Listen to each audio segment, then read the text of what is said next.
Ms. Pratt, are you going to be able to use the restroom this morning? Well, I was going to talk to you about my medical. Okay. I don't know if they told you. They did, but I know that even with that issue, you still go to the restroom. 3 days or so. Yeah. So why are you Come draw blood. I mean. Well, we're not going to draw blood. Come up here. Put your water here. Oh, my what? Yes, you're gonna go before the judge.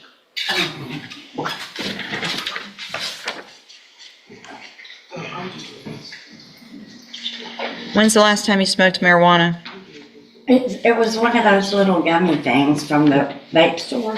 Uh-huh. I guess it's THC, but Why are you? I just said marijuana, but it's THC, which I thought was the same. It is the same. It'll show positive. Okay. It's all derived from the same stuff. And if you have a felony court case pending, I would think you wouldn't want to have anything in your system. This is a crucial legal moment. The judge isn't moralizing. She's laying out risk management. When you have an active felony case, intent doesn't matter nearly as much as results. Courts don't distinguish between legal gummies and illegal substances if the test reads positive. From a judge's perspective, this is simple. Any ambiguity equals liability. And once probation is involved, even small choices can snowball into jail time. System that would have you test positive, right? Well, I'm not sure if it will. It was like a month ago. I'm on probation. I've been on it for almost a year. It's in From where? Jasper County. Okay. And they know about all my medical. I need a heart valve replacement, and I have a liver failure, and now it's resulted to be kidneys. Okay. So he, Sounds like you need to quit doing stuff to get yourself in trouble so you can stay out and take care of yourself. I do, I know. So, what I'm going to do this morning, Ms. Pratt, is reset your case for you to hire a lawyer. You need to try to get a lawyer hired before the next court date. Okay. If you do, bring the reset notice to them, and they'll tell you what you need to do. I'm also ordering, as a condition of your probation, that you have a drug patch. This is a line in the sand. The drug patch isn't punishment. It's surveillance. Legally, it shifts the burden entirely onto the defendant. If the patch fails, falls off, or isn't readable, the court doesn't investigate why. It assumes guilt. That's how probation works. Compliance isn't flexible, and excuses don't carry much weight once conditions are clearly explained on the record. You need to have a drug patch put on within 24 hours. And you will, probation, when you're walking out, the lady sitting at that desk can give you a list of places where you can get that done. You have to have it on. You wear it 2 weeks. You have to show up every 2 weeks to have it tested. If it's not testable, I'm going to assume it's positive. If you don't go show up when you're supposed to or go get it, I'm going to assume that you're using something that's illegal. Your bond will be raised and you'll be in jail. Do you understand? I do. Okay, so you need to have that on within 24 hours. So by tomorrow, you need to have the drug patch on. Okay. And then don't use anything that could potentially test positive for anything. It's that simple. If you're on a probation and you've got a felony pending, you need to be crystal clean.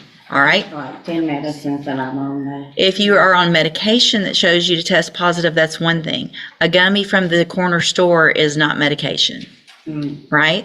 So bring your list of medications. If you test positive, show them. We understand. I know what things test positive for other things, but gummies aren't one of them. All right, step in front of the clerk. She'll give you your reset notice. Good morning. Are you Shalora Dawson?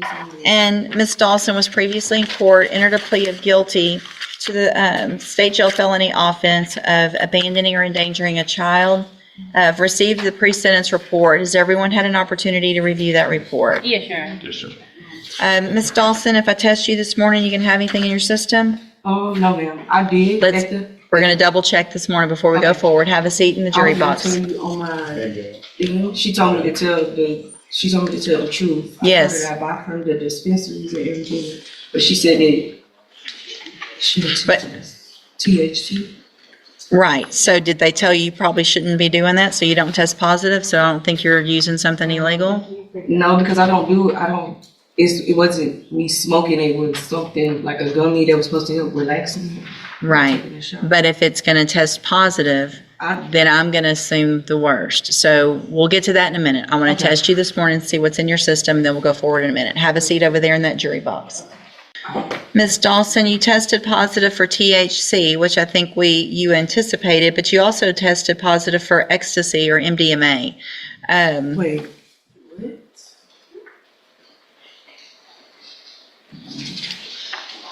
He just said it was a steroid though. And I got a shot. I went to the hospital, I had a bad UTI. It was bad to the point where they had to give me a shot in my butt. They told me to get in my butt, or right here. I told them I wanted to get it in my butt. When was that? This was last week. But MDMA, like, what is ecstasy? Ecstasy. All right, let's do, here's what we're going to do. No, I don't like that. Like, that's making me look bad. That's making me look bad. Well, listen, Miss Dawson, listen. I don't like There's worse things in here that are making you look bad than testing positive for that. Just listen. All right, you're going to get your probation. I'm going to do that today, but there's going to be some conditions so that I make sure that you're not using anything that you're not supposed to, including gummies or anything that you think, whatever it is. And can I tell you this? I'm not an abuser. Last year I was just working for the state of Texas. I'm not an abuser at all. I don't. Listen. No, I just wanted to know. Like, we're going to find out. Then you're not going to have trouble. That's making me look bad. Listen, Miss Dawson, just pay attention to me for a minute, okay? You're okay, all right? Anything that makes you look bad or that you feel like isn't true, all you have to do, you're going to be on probation, is be successful on probation, and that's all we all want, okay? No, so listen, you already told me, you've already said it, okay? I understand that you're not sure what this is. Maybe it's from the shot. It's okay. All right? This is where the tone changes, and it matters. The judge stops focusing on drugs and starts focusing on the real issue, the child. Everything before this was about control and accountability. Everything after is about opportunity. Deferred probation is the court's way of saying, we're giving you one clean path forward. The stakes couldn't be higher. Success means freedom and a future. Failure means prison. The courtroom just became a crossroads. We're going to make sure from this point forward that you don't have any issues. You'll have certain rules on probation to follow, and then there won't be any issues, right? Yes, but okay. I wasn't talking about that. I was just trying to express to you, which I know you did say I was going to have my time to talk. I just want you to know I'm not an abuser. Okay, you said that. I don't abuse. Okay. Drugs, like You said that. You've already said it.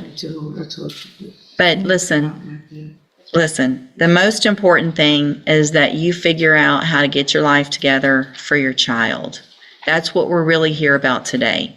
That you make better decisions than leaving a 2-year-old in a hotel by themselves. That's what I'm worried about. Do you understand? Not a THC gummy, not whatever other thing that happened today. I want you to get your life together. You're young. You have had issues. I see what's going on with your family in here. But we want to break whatever cycle that you've been a part of so that you can be there for your child. Does that make sense? Yes, ma'am. Okay. That's what we want. The best for you, the best for your child. For you to be able to make those better decisions. All right? So I'm going to find that you entered your plea of guilty previously, freely and voluntarily. Find sufficient evidence to find you guilty, but I'm not going to do that. I'm going to follow the agreement that you made with the district attorney. I'm going to defer all proceedings, place you on probation for 3 years. You're ordered to pay the $300 fine and to follow all of the rules and conditions of probation. That is going to include being assessed for any special needs that you need, any counseling, whatever it is you need. We're going to have you assessed for that. And if they say you need to go to a counselor or you need it, whatever it is, those are things to help you, and you're going to be required to do them. Do you understand? And you'll obviously be required to test regularly. So any type of gummy, any type of anything, doesn't matter if they say in the shop it won't test don't do any of them. Because even if you go buy it legally, I can't know the difference. It's just going to show up on a test. So don't do any of that. If you need some help with something making you feel better, then go through that counseling and do it the right way through a doctor. Okay? That's what I was gonna tell you. Like, I've been on a medicine that they Good. prescribe, like spinal tap. Good. I just don't like feeling like dead inside. I'm taking it. Like, I know. And I know there's certain medicines and they don't make you feel that's great, my only thing. I just be but you feeling can't. disconnected from being a parent. Right. Well, talk to them about that because there's probably other medicines that they can try. Yeah, I know Okay. what you want. But what you don't want to do is stop taking that medicine and then self-medicate with a gummy or something like that. Okay. That's what you can't do. So continue talking to them. Say, I don't like the way this one makes me feel. Let's try something different. And they'll find something that eventually makes you feel right, kind of in a balance. Okay. If you do everything you're supposed to while you're on this probation, this is an excellent opportunity. You don't have criminal history. You're not going to be a convicted felon. If you successfully complete it, the case gets dismissed at the end. You're going to get to be a mom. You're going to get regular jobs, do all the things that everybody else does. Okay. The other side of that is if you violate any condition of probation. So if you don't show up for appointments, you test positive, you get arrested or whatever, you can be brought back in here and you could be found guilty. So you would be a convicted felon.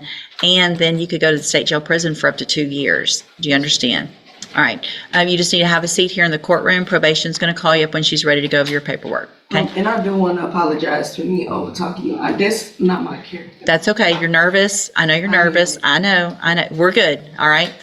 Good luck to you, ma'am. Oh, here's the, hold on. I didn't hand this. It's a trial court certification that shows this was an agreement that I followed, so you've waived your right to appeal. So just have a seat here in the courtroom and wait for